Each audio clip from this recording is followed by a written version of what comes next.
Good morning, everyone.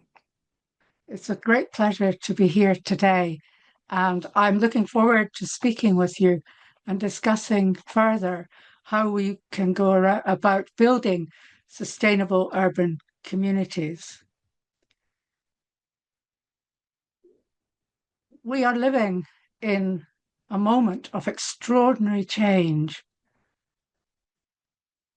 and the areas that I'll be talking about in relation to sustainable communities are obviously affected by that, but I won't be concentrating on the wider picture at the moment. But however, economic systems are changing, social structures are also under strain, and environmental limits are being tested. And technology underlying this is advancing faster than many of us and our institutions can adapt. Against that background, that raises challenges for including urban communities, for everyone, including urban communities.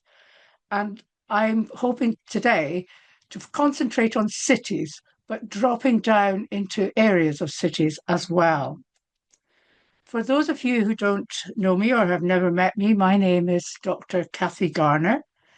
I'm currently president of an organization called the World Capital Institute. This is a think do tank. We give research into practice and have for almost 20 years now worked across continents to translate that research, knowledge, and insight into real world action, particularly in the context of urban development and what we termed knowledge cities. We are currently based both in Latin America and in Europe. And if you have some questions you want to ask when I am presenting, please add them to the Q&A. Thank you. So, to start, by 2050, around 70% of the world's population will live in cities, towns, and urban settlements. That means that cities are no longer places where problems just show up. They are where the biggest decisions will be made. They are where inequalities are either locked in or addressed. They are where sustainability either succeeds or fails. Now, sustainability is most often framed as purely an environmental issue. And of course, that matters deeply. But sustainability is also economic, it is social, and above all, it is human. At its simplest, sustainability means this, or this is my definition: meeting the needs of today without undermining the ability of future generations to meet their needs. But sustainability is never universal, it's never neutral, and it is never context free. You will hear me use that word context repeatedly. Cities are not the same. They differ in size, from megacities to smaller towns, and in geography, they range from coastal settlements to desert margins. In culture, they have different histories and different capacities. Some cities are growing massively rapidly. Others are shrinking, and quietly and invisibly. There is no single model for a sustainable city. I love this phrase. It was brought to me by an old friend, and I keep repeating it. The ingredients for sustainability may be the same, but the recipe is always different to meet the needs of place. So where do we begin? Excuse me if I just... Where do we begin? How do we deal with complexity without being overwhelmed by it? One useful way is to look at cities through three connected lenses: the economic, the social, and the environmental. I'm sure you're very familiar with these. And these pillars no longer stand apart. They need to be balanced against each other and connected. Because economic decisions reshape social outcomes. Social pressures intensify environmental risk, and environmental failure feeds inequality and instability. What cities are facing is not three unique challenges, but one interconnected system under strain. But let me start with the first pillar, economic. Because through history, when economies change, cities have to change with them. Today, we're living through a profound shift from industrial economies and industrial cities to economies built on intangible knowledge, data, finance, services. The impacts of intangible economies may be less visible, but they are no less powerful. When industrial economies declined, the consequences were immediate and obvious. With today's economic models, the warning signs may be quieter. Value concentrates, opportunities narrow, and by the time the social consequences appear, cities may already be on the back foot. History shows us that the costs of economic transitions usually emerge late and are borne locally.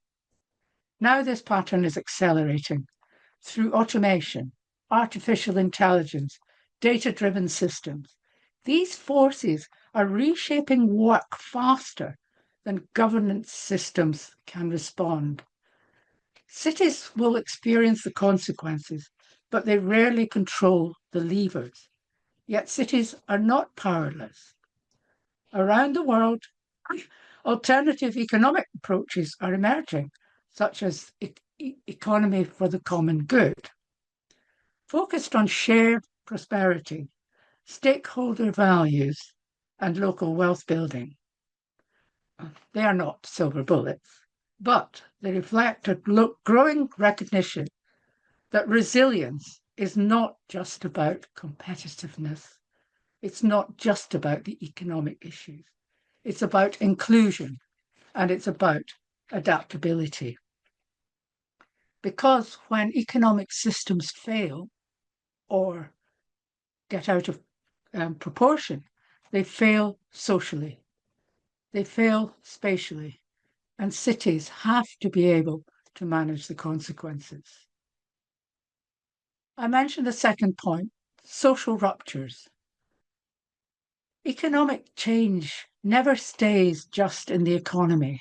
It shows up in people's lives, in widening inequalities, in generational divides, with currently a major issue of disengaged youth and also at the same time massively aging populations with rising in loneliness, declining trust, and political polarization.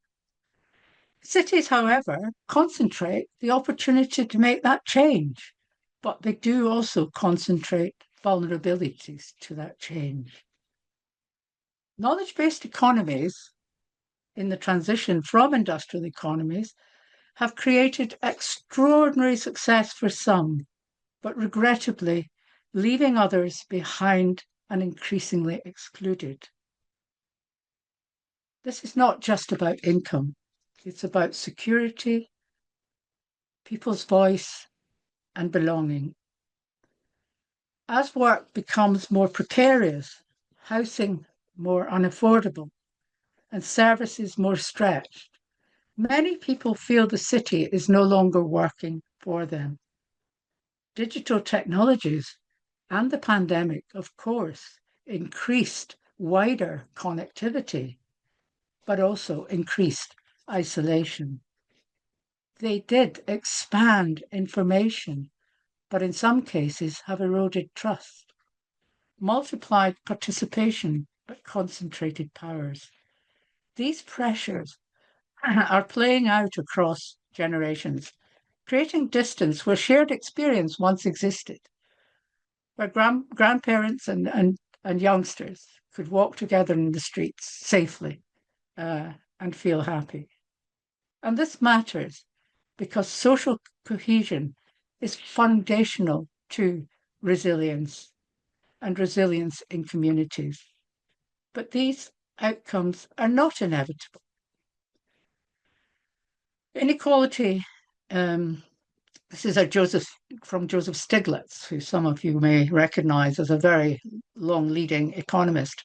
Inequality is not the natural outcome of economic laws. It's a result of choices. It's about policies. It's about priorities, which means that individuals and cities can intervene, but in doing so requires confronting that inequality directly, rebuilding trust with the community, and recognizing how economic, social, and environmental pressures intersect. Without social cohesion, economic resilience weakens, and without inclusion, sustainability becomes impossible. The third pillar, the environmental pillar. Cities consume most of the world's energy. They generate the majority of emissions because of the high levels of population. They concentrate risk. They have massive challenges for many on heat stress, flooding, air pollution, water security, food insecurity. These are no longer future risks. They are, unfortunately, present realities. Environmental systems are deeply interconnected. Actions taken in one area can trigger unintended consequences in another. And critically, environmental crisis is not experienced equally. The causes are concentrated, but the consequences fall hardest on those with the least capacity to respond. For example, the fragile, vulnerable issues of informal settlements on the edge of cities. That makes this not just an environmental issue, but a justice issue. Cities are where the greatest opportunity lies, however, to address these issues. Density enables efficiency, proximity enables innovation. Urban governance, when it works, can act faster than national systems. But this requires integrated thinking.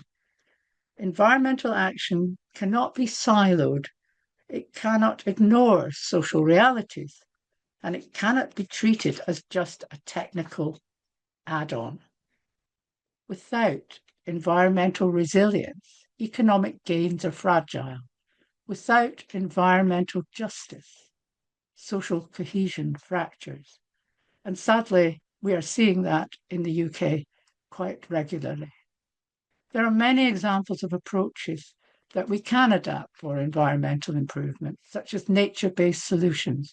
And many cities during the pandemic, because of the reduction in travel, etc., made great progress in this and can be applied as long as we recognize the process. So let me leave you with these thinking points from this chat. The future will be urban, the growth continues, but sustainability is not guaranteed. Economic fertility, social rupture, and environmental crises are not separate challenges. They meet in our cities. And that means cities are not just where the future arrives, it's where that future is decided. The choices are clear. Do we design cities for the short term or the long-term well-being, for economic results alone, or for people also? Because when cities integrate economic resilience, social inclusion, and environmental responsibility, they just become sustainable. But not only that, they become places where people can thrive. The question is no longer whether cities will shape the future, but what kind of future we choose to build. And from experience working with cities, I think that the key elements needed to build sustainable urban communities with strong social capital might be summarized in 5 points. Recognizing and celebrating the city's history, its identity and history, building on this and creating a vision for the future. Thirdly, engaging with the community and recognizing that many high-level national policies need to be changed and adjusted for local circumstances. I repeat this word, context. Context is everything. Leadership is required in the cities. And where cities have had brilliant leaders, we see change, we see development, we see equity, we see environmental concerns being addressed. This is so vital. But we need commitment over time. It's not a quick fix. We need to be determined to make that change last. So I conclude now on this overview, and I would be happy to illustrate with some examples if we have a bit of time, and talk about some of the cities that I have worked with over time, such as Singapore, London, of course, and my greatest love, Manchester in the UK, where I worked for almost 10 years to build what was called Manchester's knowledge capital.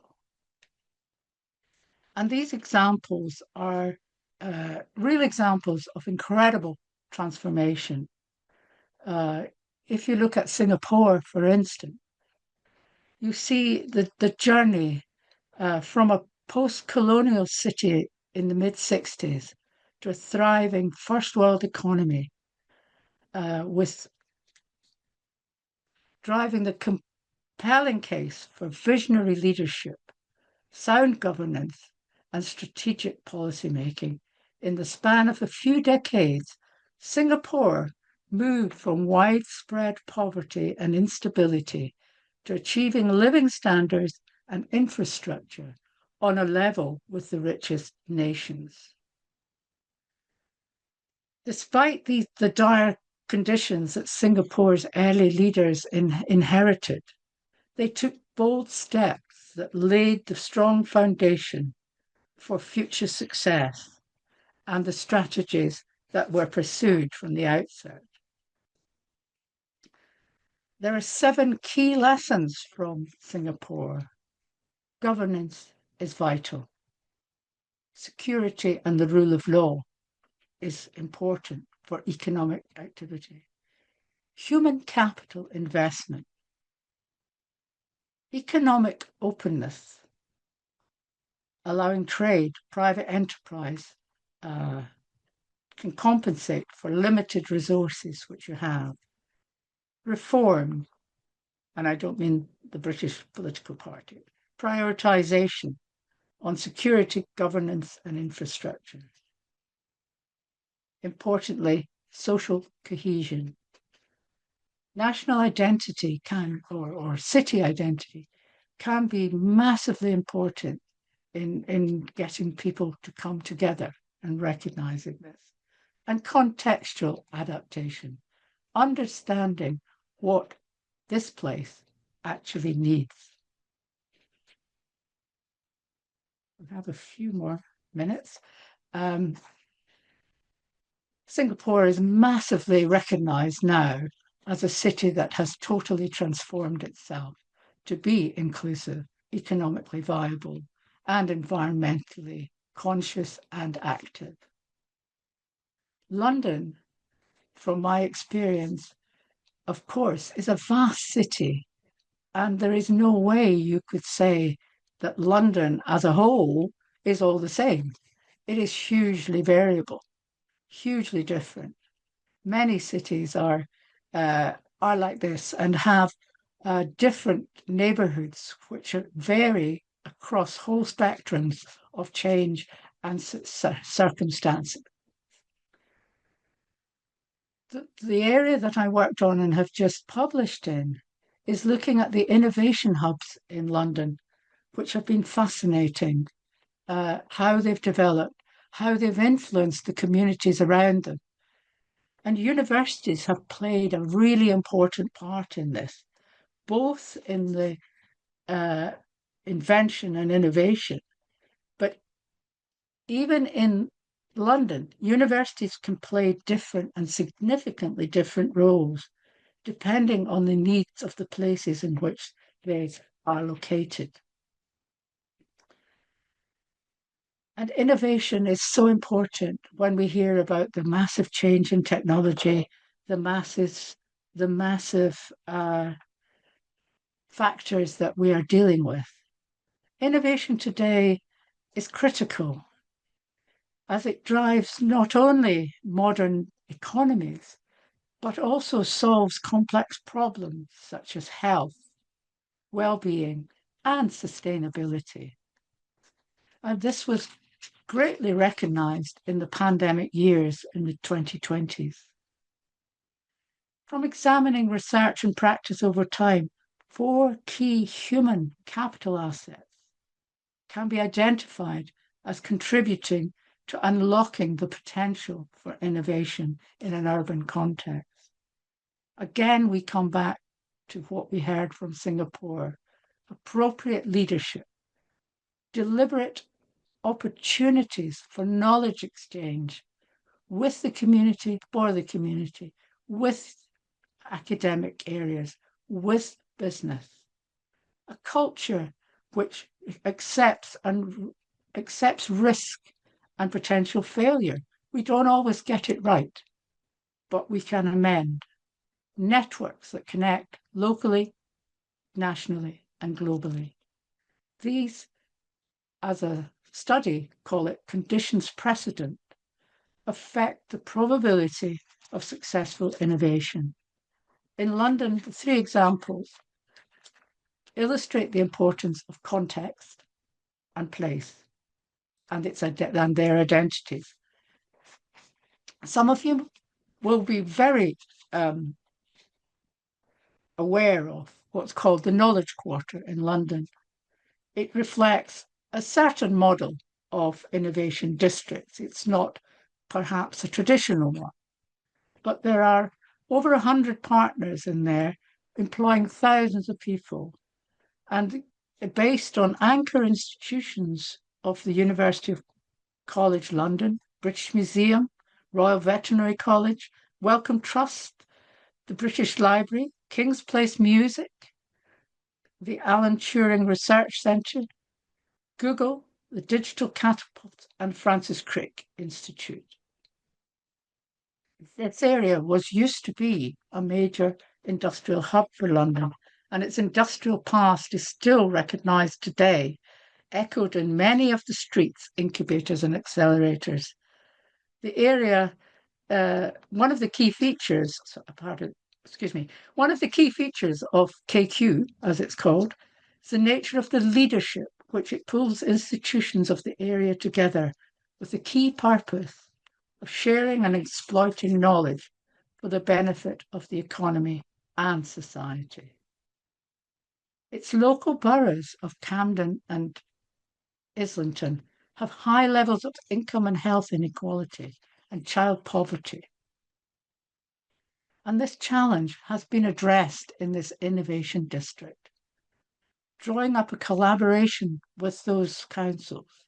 And the 2050 vision shared sets out 3 key principles which can be admired, not only for growth in life and data sciences, links to local unemployment and business, an ambitious engagement with local government, and sorry, a message just came in.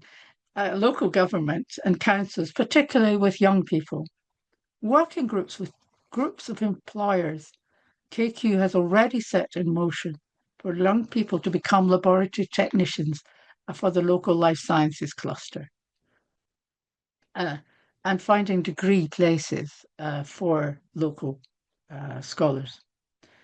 Google even offers career certificate scholarships in Camden. There are other places called White City and Tech City. And for those of you who've been aware of London for a long time, we had the model of emulating Silicon Valley and decided we would have a place called Silicon Roundabout. While it was amazingly successful initially, because it was a place where rents were low, there were large spaces to work, artists began to move in, followed by cafes and bars. And the saddest thing that I can tell you about this place, it was going so well, uh, open to people and growing.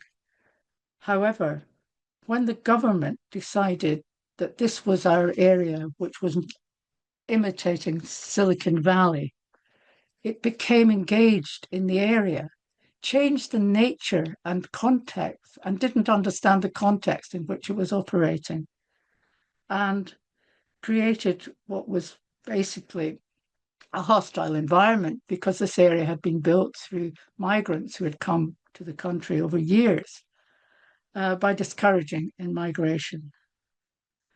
However, in an interesting turnaround, when this kind of caused the collapse in this innovation area, following the Olympics that were held in London, a new venture was set up called Here East. And this is a private sector led venture and is doing remarkable things in the same area.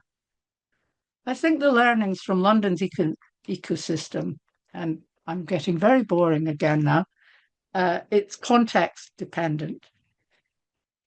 The nature of place, together with the inherent sense of place, derived from its history and the institutions that are anchored there, are really important. These places can celebrate their history, but likewise must not be trapped into obsolescence by its character. All the areas in London have vital stories to tell of the city's history and the paths taken to move forward. And it's delightful to know that in KQ, they still use the old names from Granary Square, the Coal Drops Yard, and the Regent Canal. This was industrial area. It is now a key knowledge and innovation centre. I would like to finish as a little example to go to my favourite city, looking at Manchester and Manchester Knowledge Capital. Manchester's transformation from a post-industrial city to a knowledge city is something that I worked in the front line of for 5, 6, 7, 8 years. And it could be said, and is said in a publication I wrote, nowhere innovates like Manchester. Manchester was one of the world's first industrial cities. It was the birthplace of the nuclear age, when Ernest Rutherford's pioneering research, and maybe we're not very happy about this today, but led to the splitting of the atom. The computer revolution started here in 1948, when a machine was built, known affectionately, the machine was known as the baby, ran its first stored program. It was at the university that the economist and logician W.S. Jevons formulated the principles of modern economics. It was at the university that Jodrell Banks site in Chester that the Bernard Lovell built the world's largest radio telescope just after World War II. Great traditions have also flourished in architecture, mathematics, music, law, and many other disciplines in Manchester. And Benjamin Disraeli in the 1800s was quoted to say that what Manchester does today, the world does tomorrow. Manchester tells us much about what makes a place supportive of innovation and inclusion.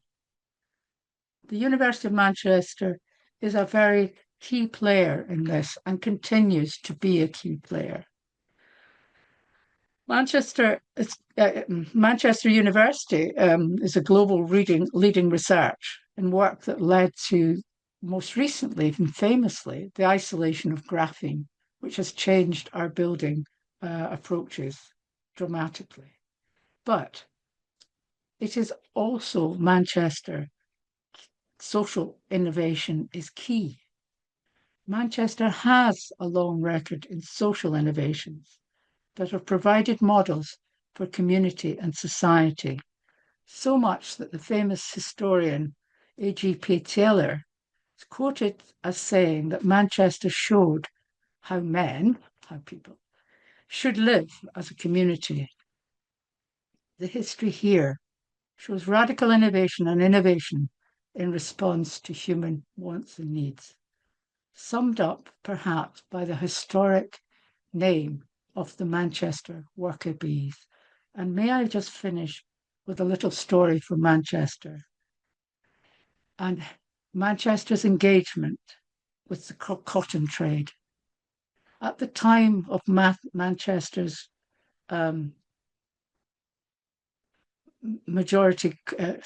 cotton working, Manchester mills thrived on cheap cotton from the American South.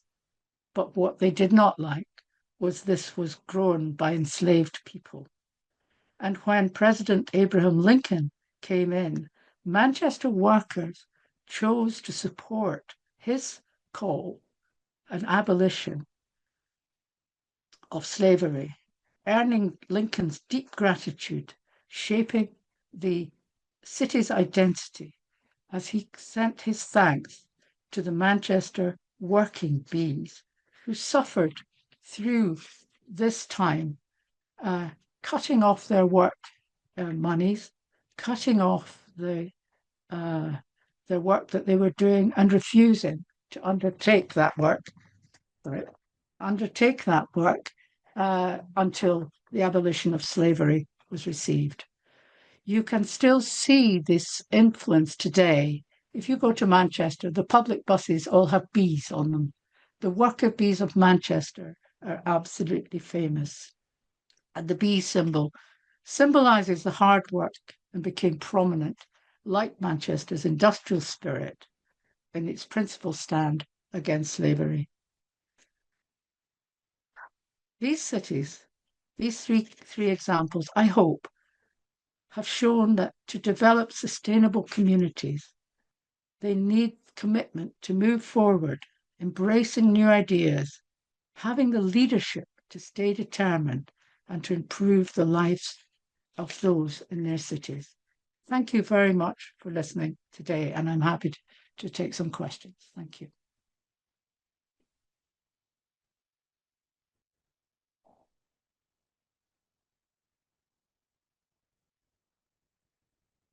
So I have quite a few messages in the chat.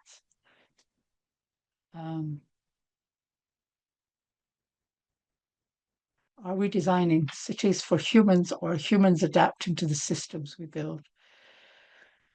I think there is a big challenge always that we need to have the leadership which will support the people of the city, the people of the community.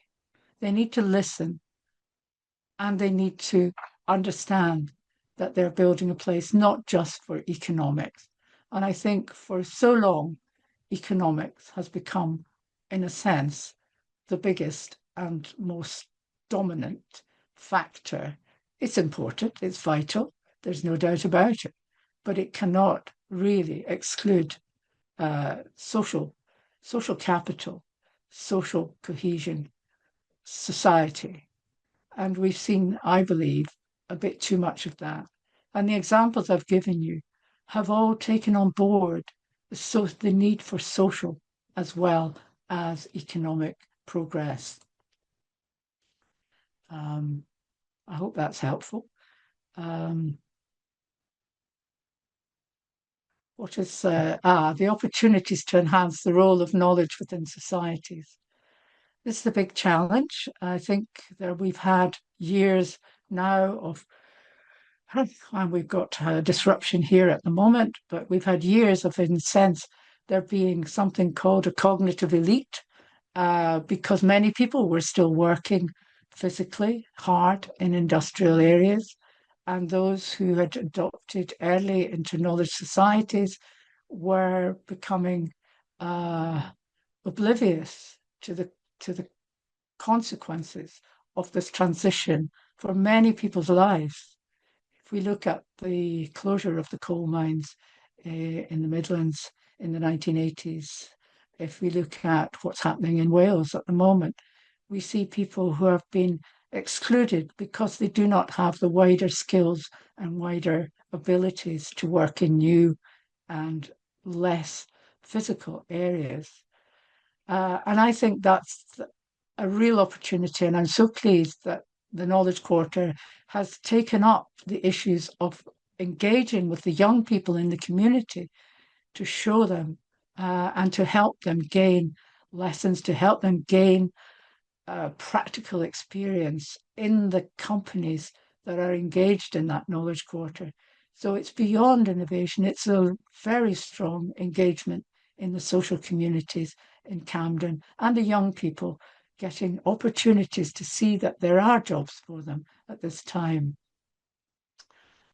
So the role of AI is going to be presenting another big challenge, and that is a major issue, which I think if we have leadership, thoughtfulness, and recognition of the importance of social capital, we may be able to uh, adapt. Although at the moment, this is controlled externally and not in the hands of cities.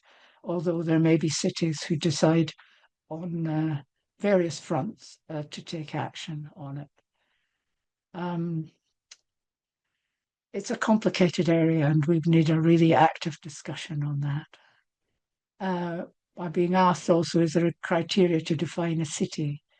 Well, there are many, many definitions on cities, and there are ISO criteria out there about a city, and they vary from time to time because in a society and a place like the UK with a very long history, many cities were designated from above, from the king, from others, king or the queen, just because of they had a cathedral, and many cities were named cities because they had a cathedral, and they may be small towns now. So it's a very in imprecise definition, but it's really about built up areas that come together and that draw communities together and economies together. But there are many, many definitions out there of size. Interestingly, in reading for this presentation, Tokyo was one of the biggest cities in the world, but it is one of the shrinking cities. And they say it will go down from the biggest city in the world down to number 7 in the coming years because of their aging population. So it is a big challenge to define what is a city, but a built up area and a community that comes together. And many of these things would apply to villages as well, smaller communities. There's another question, final question, I think. Achieving innovations contribute to supporting and stabilizing the region, reducing the intensity of conflicts.